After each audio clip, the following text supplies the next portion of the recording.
Hello everyone, this is Aidan for Fluid Mechanics 101, and today I'm going to be talking to you about how a wall function's modified for roughness.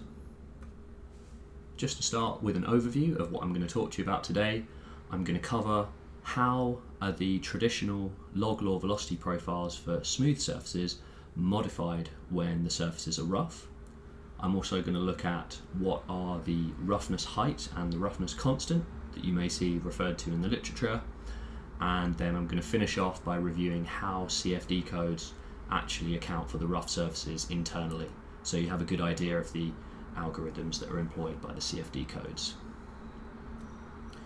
So to start off with some motivation for this video, it's useful to remember that for a high Reynolds number flow, we'd like to use large cells adjacent to the wall in our mesh, and that's obviously to cut down on the computational cost, and in some cases to reduce the aspect ratio of the cells and make the computations more stable.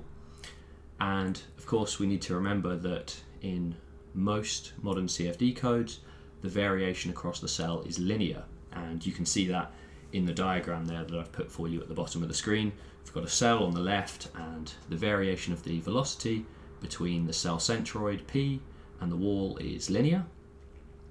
However, near the wall, the true variation of the velocity between the cell centroid and the wall is nonlinear, and you can see that in the diagram on the right, that the true variation is actually nonlinear with some curved profile. And if we want to capture this variation in our CFD code, then we're going to have some kind of a model for how the velocity truly varies between that wall adjacent cell centroid and the wall. And this is where wall functions and wall models come into play. So when the wall is smooth, DNS experiments and experimental measurements have shown that the shape of that nonlinear profile between the wall adjacent cell centroid and the wall follows equation 1, which you can see there on the screen. And most of you who have a background in CFD are probably used to this equation by now. We've got the dimensionless velocity, u plus, is logarithmically related to the distance normal to the wall, y plus. And this function shows a good fit for y plus values between 30 and 200 when the wall is smooth. So that allows us to have quite large cells adjacent to the wall, because if we wanted to fully resolve the profile with a linear variation across the cells, then our y plus would certainly have to be less than 5 and often considered to be less than 1. Now, this profile shows a good fit to experimental data when the wall is smooth, but what happens when the wall is rough, or if we have some additional elements on the wall so that it's no longer smooth? And how do CFD codes account for this? So, starting with the experimental measurements, Nikuradse carried out some experiments of turbulent flow in a pipe, and he compared turbulent flows with a smooth wall with flows when there were sand grain elements stuck to the walls of the pipe, and these sand grains were of a uniform diameter and closely packed, similarly to what you can see there in the diagram. And Nikuradse compared the smooth pipe with rough pipes with varying size of sand grain elements or varying degrees of roughness. And what he found, which you can see there from my diagram, is that as we increase the size of the roughness elements or increase the roughness of the wall, then the profile gets broader, and that also means that we get an increase in wall shear stress at the wall, and therefore an increase in the pressure drop that we require to move the flow along our pipe. And it's this effect that we'd like to capture for our CFD models. We'd like, as the roughness of our wall in our CFD model increases, we'd like to increase the steepness of our profile at the wall by increasing the wall shear stress. And that's what I'm going to show you today. So the modification is fairly straightforward. What CFD codes do is they add an additional function, delta b, to the right hand side of equation 2. So the value of u plus is now computed from the standard log law, but now there's an additional function there, delta b, and this delta B is generally a function of the size and the shape of the roughness elements, and we expect for a smooth wall delta B to be 0, and as the roughness elements become increasingly extreme, then that delta B is going to increase, and this is going to modify the shape of the profile between the wall and that adjacent cell centroid. So what does this look like? How does the logarithmic law change as we increase delta B?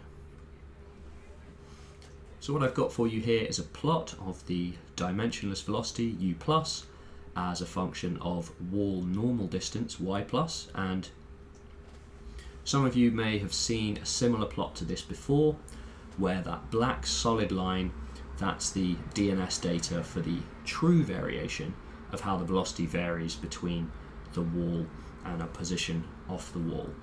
And the solid red line we see there is for a smooth wall, which we're used to, and we see that for y plus values of greater than 30 and less than 200, that solid red line, our logarithmic law model, gives a good agreement with the true variation of the velocity normal to the wall.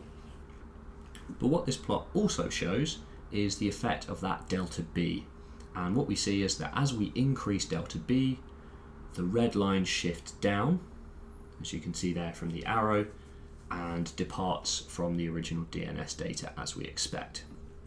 Now, some of you, if you think about this in a bit more detail, you may look at it and pause and think, wait a minute, this plot appears to show that increasing delta B reduces u plus, and therefore the velocity adjacent to the wall is actually reducing as we increase the size of the roughness elements. But that's actually not true, because we should always remember that with this plot that y plus and u plus are in dimensionless units. So even though the value of u plus decreases as we increase delta B, the value of the shear stress, here represented by u sub tau, is actually increasing. So the product of u plus and u tau, which is up, that's the velocity at the cell centroid, actually increases as we increase delta B. And as u plus increases, naturally the wall shear stress will increase, and that will give us our broader profile that we're going for when the wall is rough. So now I think would be a good time for us to dive into actually what is this function delta B and how do we calculate it. But before we can look at the function delta B, we need to have a think about the roughness elements that we've got on our wall. And roughness elements in CFD codes are typically characterized by two parameters. The first one is the roughness height, K sub S. And the roughness height is a representative height that represents the height of these roughness elements normal to the wall. So if we look at the diagram that we've got there, we can see that y is traditionally the distance normal to the wall, and yp is of course the distance of that cell centroid normal to the wall. And we've also got some roughness elements there, and a representative height of these roughness elements is given by the dotted line there, and we use a numerical value for that, K sub S. Now this is only a representative distance because our roughness elements may have many different shapes, sizes. However, it's useful to think that if we had sand grains of a uniform size and distribution, as with Nikuradse's experiments, then Ks would directly correspond with the diameter of these sand grains. However, if we were to have some non-uniform distribution of roughness elements, then it may be sensible to take Ks as either the mean or perhaps the root mean squared of the distribution of these roughness elements. So Ks is really a representative value that we use numerically in our CFD codes to represent the size of these roughness elements, or how far they protrude into the flow. Now before we continue, it's important to note that we can express that wall normal distance in dimensionless form.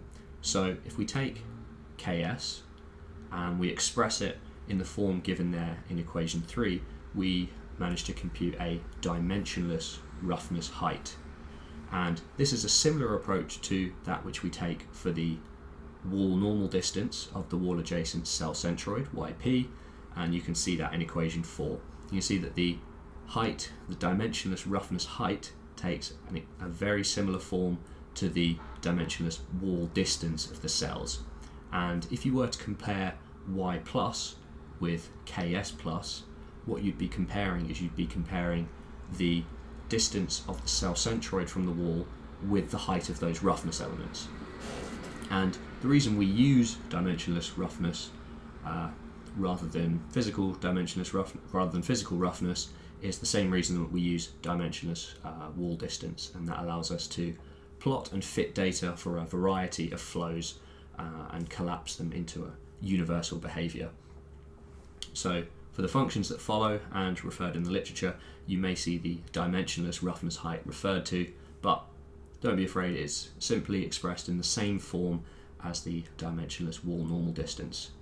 And at this point, we should always note that we expect our dimensionless roughness height to be much smaller than our dimensionless wall normal distance, because these roughness elements are going to be very close to the wall and they're going to be contained within that wall adjacent cell.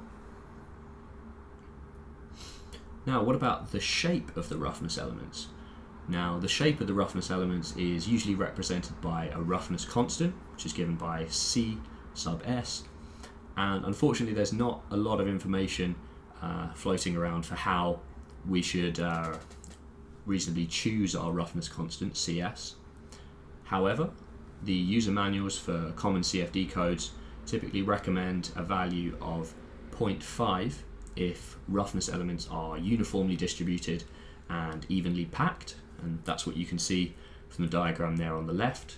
So if we were trying to recreate Nikuradse's data for uniform, closely packed sand grains, then we'd take a roughness constant of 0.5. However, the ANSYS Fluent user manual for one suggests that for other roughness elements, perhaps roughness elements that are non-uniformly sized and unevenly distributed, then CS actually may be as high at a value of 1 perhaps, but the exact value that is recommended for these studies isn't really clear.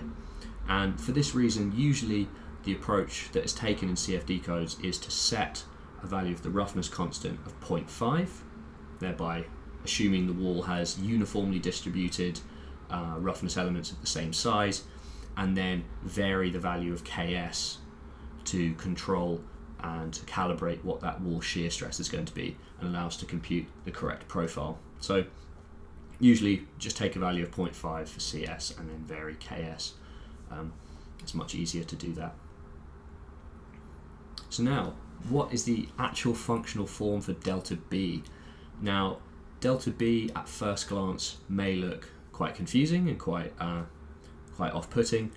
However, if we take a look at it a bit more closely, what we find is that delta B is split into 3 different regions, and the value of delta B depends on the size of the roughness elements. So if our roughness elements are very small, that's our dimensionless roughness height is much less than a Ks plus of 2.25, then these roughness elements are well contained within the viscous sublayer, and actually the change to the logarithmic profile given by delta B is 0, and that's what we see in equation 5 there. And this surface is often called hydrodynamically smooth in the literature.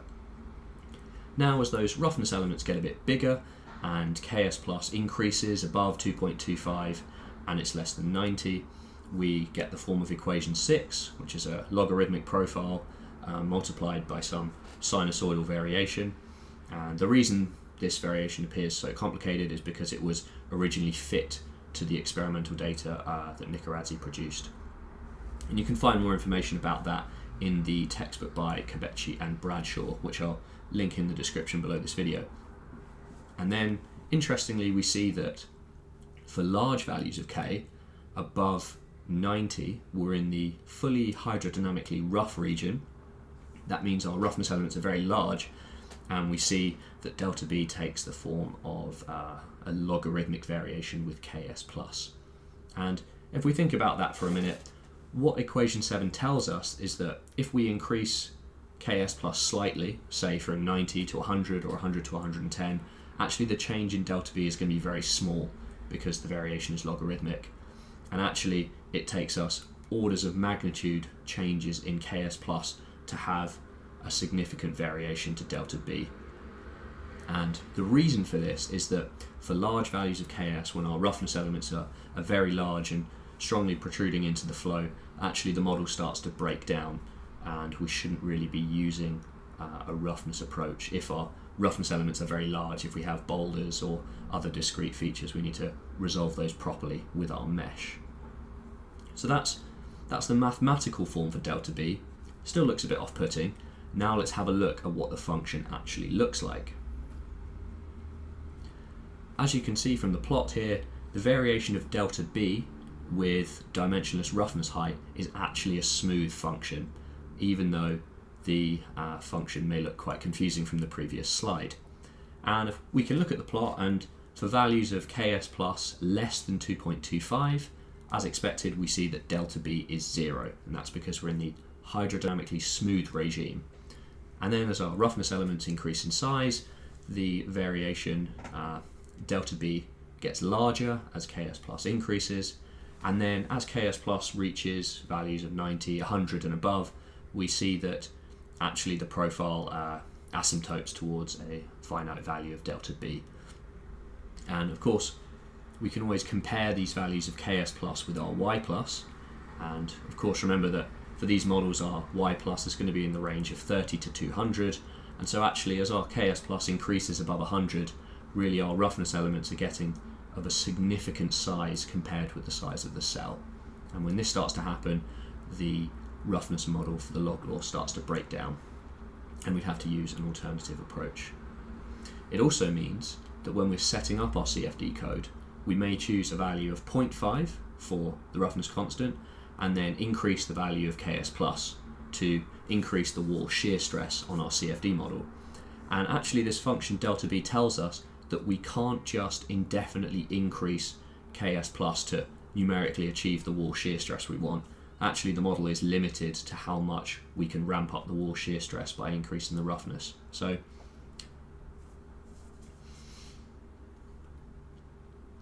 now I'd like to make a small detour to talk about a slight modification to the implementation that some CFD codes use. And some CFD codes, rather than using delta B, they use a modification to the coefficient E in the log law, and OpenFOAM is one such code. And if we want to understand how this modification works, we need to do a slight bit of manipulation to the function, and then the modifications become clear if you ever look into the source code for those CFD codes. So if we start with equation 8, we see the standard log law for smooth surfaces subtracting delta B, and then what we're going to do is we're going to raise delta B to the exponential and take the logarithm of that, which of course we can do. And the reason we'd make this manipulation in equation 9 is we notice that we can then subtract the two logarithms. And I've put a small note for you there, as you may have forgotten, but log A minus log B is the same as the logarithm of A divided by B. So when we do this, we can take the log of e to the power delta B inside the bracket, and that allows us to get equation 10. And what you see there, you've got the original log law divided by e to the power delta B, and then what we do is we can take that e to the power delta B inside that constant e to get e prime. And so if you encounter any CFD codes in the literature or any source codes where you see e prime rather than delta B, the conversion you can use is given there in equation 12, where e prime is the same as e, but then divided by the exponential of delta B.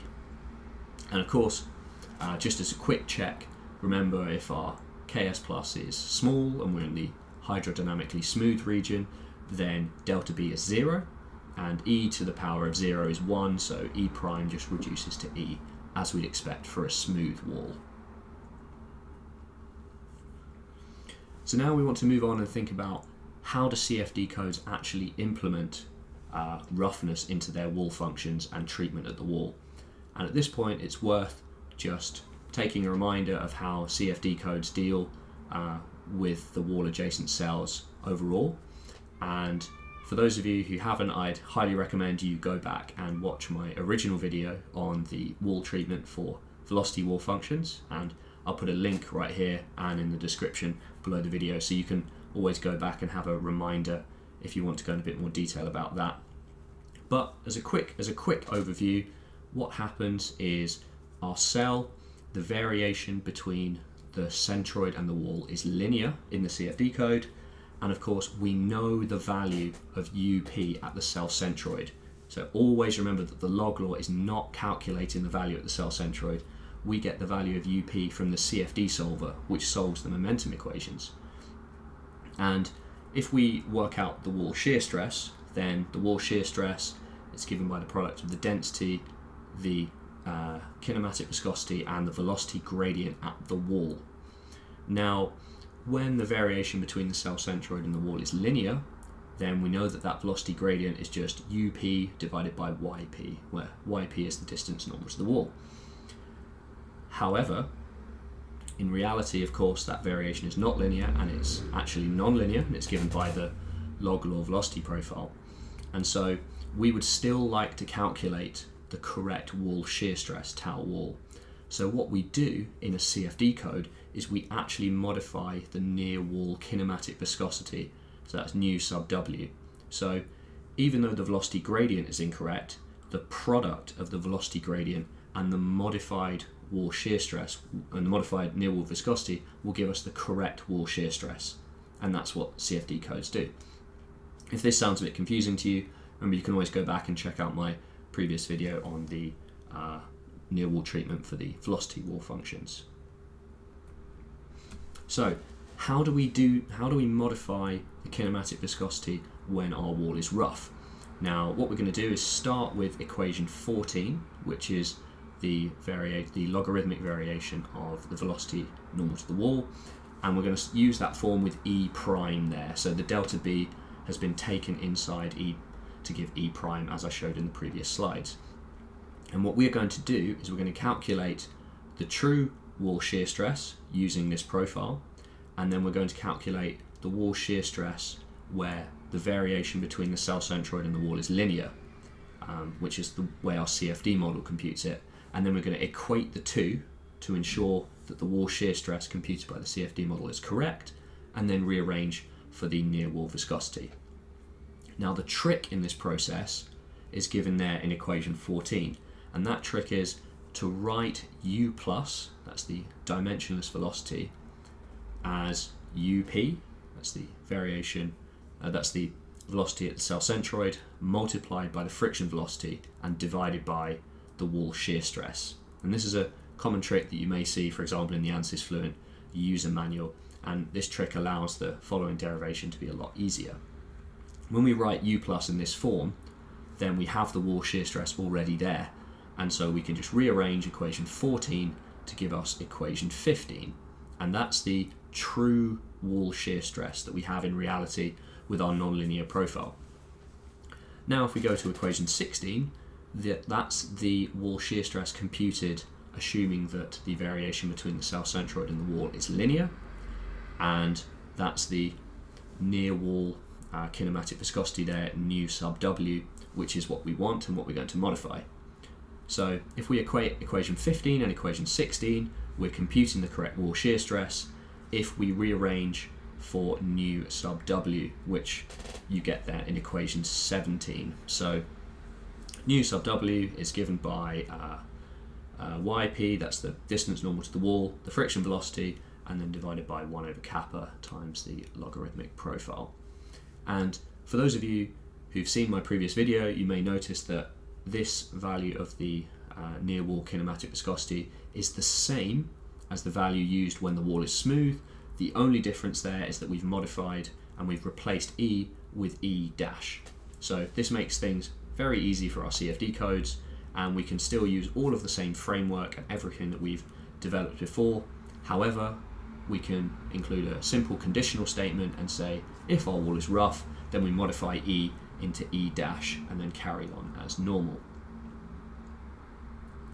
So to do a quick review of the process and to really simplify it to help you guys understand what the CFD codes do, the algorithm that CFD codes will do between iterations is proceed along the boundary cell faces one by one. So in this diagram that I've got for you there, I've got 3 cells that are adjacent to a wall. Cells 1, 2 and 3 there, and cells 1 and 2 have a single boundary cell face, so that's the face on the bottom. But cell 3 has 2 boundary cell faces. It has one on the bottom and one on the side. And this is the reason that CFD codes will proceed along face by face rather than cell by cell, is it allows us to account for cells with more than one boundary face. So what the CFD codes will do is move along from cell 1 to cell 2 to cell 3, and for each of those faces we calculate y plus, which will be the distance from the centroid of that face to the cell centroid, and that also allows us to compute ks plus, because we know the distance and we can use the same dimensionless form to calculate ks plus as I showed you before. And once we have ks plus and y plus, we can then evaluate delta b. With delta b we can calculate e prime, and then with e prime we can calculate the near wall kinematic viscosity as I showed you in the previous slide. Then we proceed to the next face, calculate y plus for that face, ks plus, delta b, all the way along, and of course when we hit cell 3 everything we've done is fine because the wall shear stress and the near wall kinematic viscosity is associated with a face rather than a cell. So we'll have a different y plus and a different ks plus on each of those faces.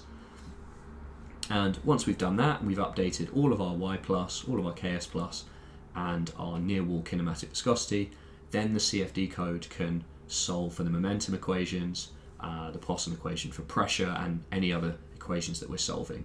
And then the process loops around.